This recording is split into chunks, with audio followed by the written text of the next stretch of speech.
Yo, what up, guys? This is the voice of your man, Mr. Solution. So, on today's episode, we'll be looking at 3 golden rules of trading support and resistance. Of course, we all know that supports and resistance are integral parts of any trading chart. So, your ability to identify them and interpret them will, to a large extent, determine your profitability. So, I decided to put up this content to share with you guys some of the things I usually look out for whenever I spot either a support or resistance in any given chart. And please know that none of this information I share here is in any way intended to serve as any form of financial advice. I'm not a financial advisor, so just make sure you take it with a pinch of salt, scrutinize it, test it as many times as possible so that you will know if it sits very well with your own trading pattern or trading setup. Okay, so one of the points here, the number one thing is that whenever you're trading support and resistance, you should avoid buying lower highs into support.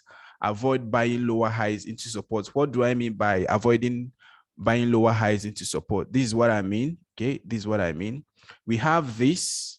We have of course, we have, let's say we have this is as our support zone. And remember that support and resistance are not points, rather they are zones. Okay, so we have something like this as our support. Please don't mind the shaky drawing. I'm using freehand, so the way it is should be understood. I'm using freehand. Okay, so we have this as our given support, and then you discover that the price has been moving like this. It goes up, it comes down, tests support again, goes up. Okay, comes down to test the support again, goes up, comes back to test support again, goes up, comes back to test it, and then eventually goes up and then comes back. So whenever you spot this kind of move into support, we call it lower highs into support. Whenever you spot lower highs into support, you shouldn't be buying. Yeah, the normal thing people do is that they buy at support. These are supports. Okay, this zone is the support zone. So people usually put buys at these various points. So whenever you spot this kind of thing, you shouldn't be in a haste to put a buy at a support, because why? You can see that these are highs. This high, this is a high, this is a high, this is a high, this is a high. And when you consider this, you discover that the high keeps on going lower as it progresses. So what it means is that buyers are becoming weak.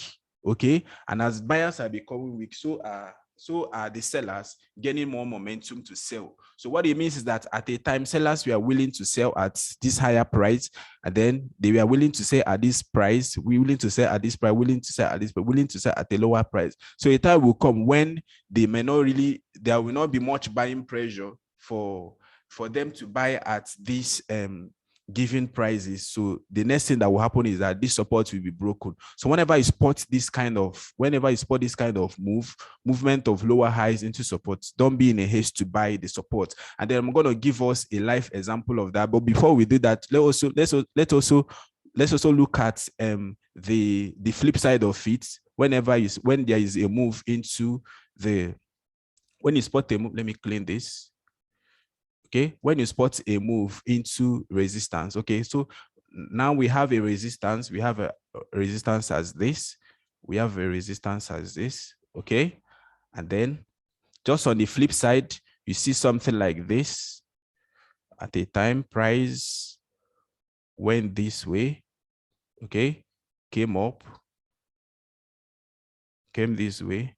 Okay, and then what it means is that as it is now that buyers are increasing in pressure, that the buying pressure is actually increasing. That's why it got to this very resistance, tested the resistance, came down, but didn't go as low as it went here. The same thing happened there. It touched, no, it didn't quite touch it anyways. But then you check the steepness of this and this, you discover that this is steeper than this. Okay, that this is less steeper than this. This is more steeper than this. Okay, so what it means is that buyers are increasing in pressure. The buying pressure is increasing. As the buying pressure is increasing, so also the selling pressure increases. So the normal thing people usually do is that they sell at resistance. So whenever you spot this kind of thing, you shouldn't be in a haste to short this is the resistance. You shouldn't be in a haste to short the resistance, because what it means is that because the buying pressure is increasing. So a time will come when this resistance will definitely get defeated. And if it gets defeated,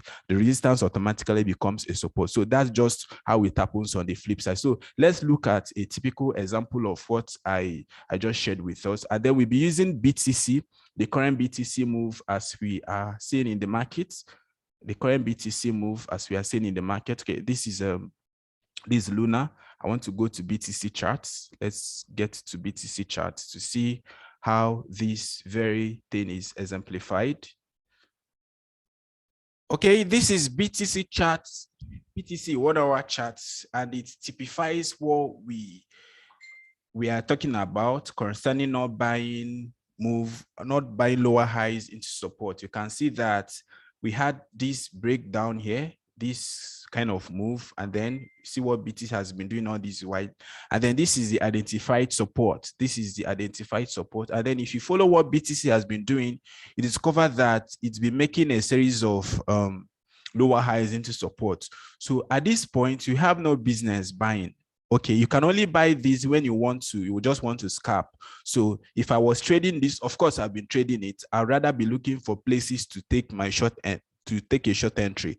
Maybe as I've already drawn this, I've already identified this channel. Whenever I hit the upper channel, it will be an opportunity for me to short. Okay, it will be an opportunity for me to open a short position, because just as what we discussed earlier, just as point number 1 told us that majority of the time, most of the time, if this thing doesn't continue, a time will come when it will definitely break down. Of course, this move, I had already captured it. If you not watched that video, I encourage you to go back to the last 2 videos I did before this current one. I shared with us my thoughts about BTC and what I'm expecting it to do. And so far, the move has been like that. It's actually been progressing that way. Okay, so this will definitely continue until maybe there is a breakout, and that breakout most of the time will usually favor the lower region. If it doesn't favor the lower region, that means this thing will keep on ranging and ranging until this week is covered, until this week is, even if it's not 100% covered, but to an extent, it will have to be captured, so that this move will be well balanced. Because right now, as I said in the other videos, that BTC is standing on one leg, so there should be a move that should balance it, and that move should see or something around 44, 42k, something around that zone, so that BTC will have if BTC decides to move again, it will now have a better side of movement. Okay, it will have to cover a bigger size of movement. Okay, so that's that for that. So this goes to tell us that whenever I see a move, a series of lower highs coming into support, you shouldn't be looking for places to buy. Rather, you should be looking for a short opportunities, because as we have here, this is a support, and you can see that anytime it tests it, it gets bounced, test it again, and then we keep having a series of lower highs. See, this is lower than this is lower than this is lower than this.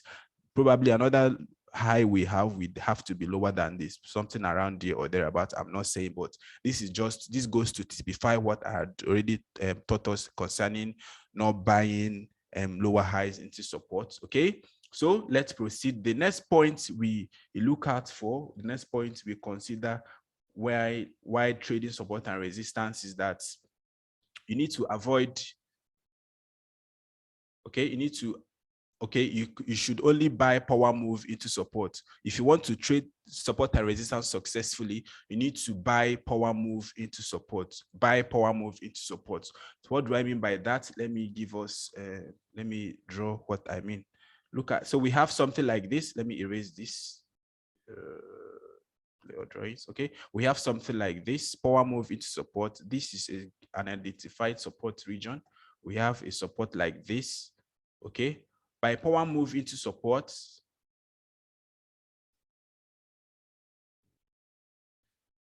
okay, see what I mean here.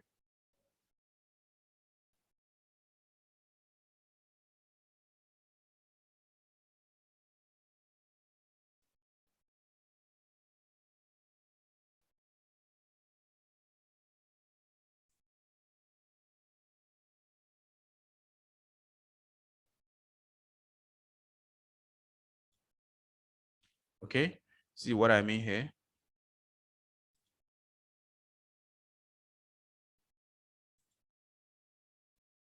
Okay, this is a power move into support. This is a power move. Let's say a move like this continued and then it went up, kept on going up, kept on going up, and then all of a sudden we saw this move into support. We saw this move into support. Of course, it doesn't have to be just 1 week. It could just be maybe a series of big weeks, big candles. It doesn't just have to be just one straight candle like that. It could just be a series of Marubozu candles, but then the size has to be big. The size has to be big. Okay. So when you spot this kind of move into support, it should be that's what we call a power move into support. This, let's say these are all red bearish candles. 1, 2, 3 of them, 1, 2, 3, 4 of them moving into support. So this is a good example where you have to buy into support, because majority of the time it usually bounces up and then starts going up again. So it's just a retest of support, and this we usually experience this when there is a breakout.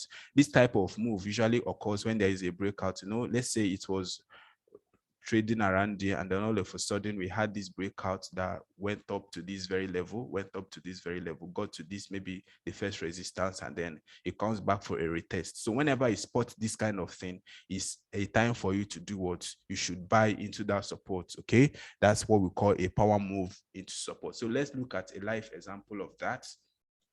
A live example we'll be using should be, I think Luna has this kind of Luna typifies what we are talking about. Okay, let's get to Luna. Let's get to Luna. This is Luna. This is Luna chart.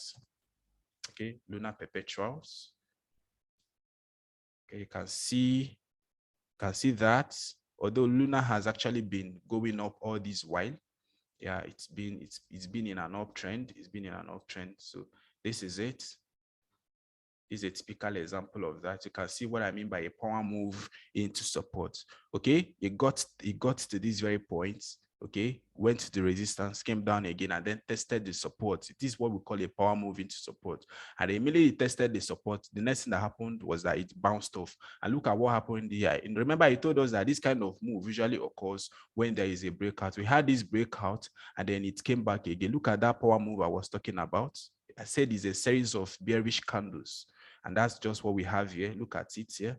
See, series of bearish candles coming back into, initially this was a resistance, and then this resistance is definitely going to be flipped into a support. So it broke out and then came back again, retested, came back to retest that resistance, which will definitely be flipped into a support. Of course, I had already projected that this Luna should be going towards $100, $110. That's my projection. When we started from here, when I did the analysis, which I shared on Twitter as well. Remember, this is not a financial advice, okay? But from my own estimation, I'm seeing that Luna should be going somewhere around $110, $100, $110. That's actually my estimation of it. And so far, it's been going well. Okay, so we had this breakout that occurred, and then it comes back for a retest, and then there's going to be a continuation of it. So this is actually what we mean when we say that you only have to consider a power move into support. This is a typical example of power move into support. And then we just as we have it here, another example of a power move into support. See, it came here, touched the support, touched it here again, and then it's been moving up all along, and this is where it currently is. So that's the point number 2. You look to buy power move into support. That's one of the support and resistance trading secrets that I know of, that I equally use as well. Okay, and then the last one, okay, the last point should be avoid placing your stop loss. Okay, the last point is avoid placing your stop loss just below support. Avoid placing your stop loss. Let's go back to that Luna chart. Okay, let's go back to that Luna chart that we used. Avoid placing your stop loss just below support. This is what I mean. Assuming you bought this, okay, you bought this breakout and then decide to place your stop loss maybe just below this support. You can see that this move will definitely take you out.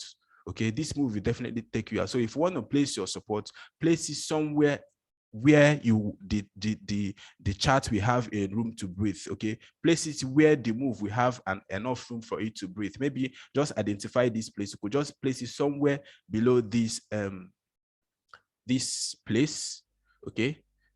Could place it somewhere below this, beneath this. That's, you're giving it enough room to breathe, because what it means is that if eventually this point gets eaten, of course you will know that this move has been invalidated, that the next thing that will happen is that it will start going down. Okay, you get that? Okay, so if you had placed it maybe directly below this support, you can see that this week now, this move this week would have taken you out of the market. And it's so painful when you get taken out of the market and then the price starts going up in your intended direction. Usually a very painful experience. And another method you can use to do that is to, another method you can use for this is to use the, you can use the ATR. ATR is actually one of the indicators that most softwares have. You can use the ATR, that's the average true range for that. You can use the ATR. Okay, you can use the ATR for that. And this video does not cover that, although I'd already done a video on how to use the ATR and how you can successfully use it for you to identify the proper place to place your stop loss and all that. Okay, guys, so that's the 3 key points I wanted to share with us about how to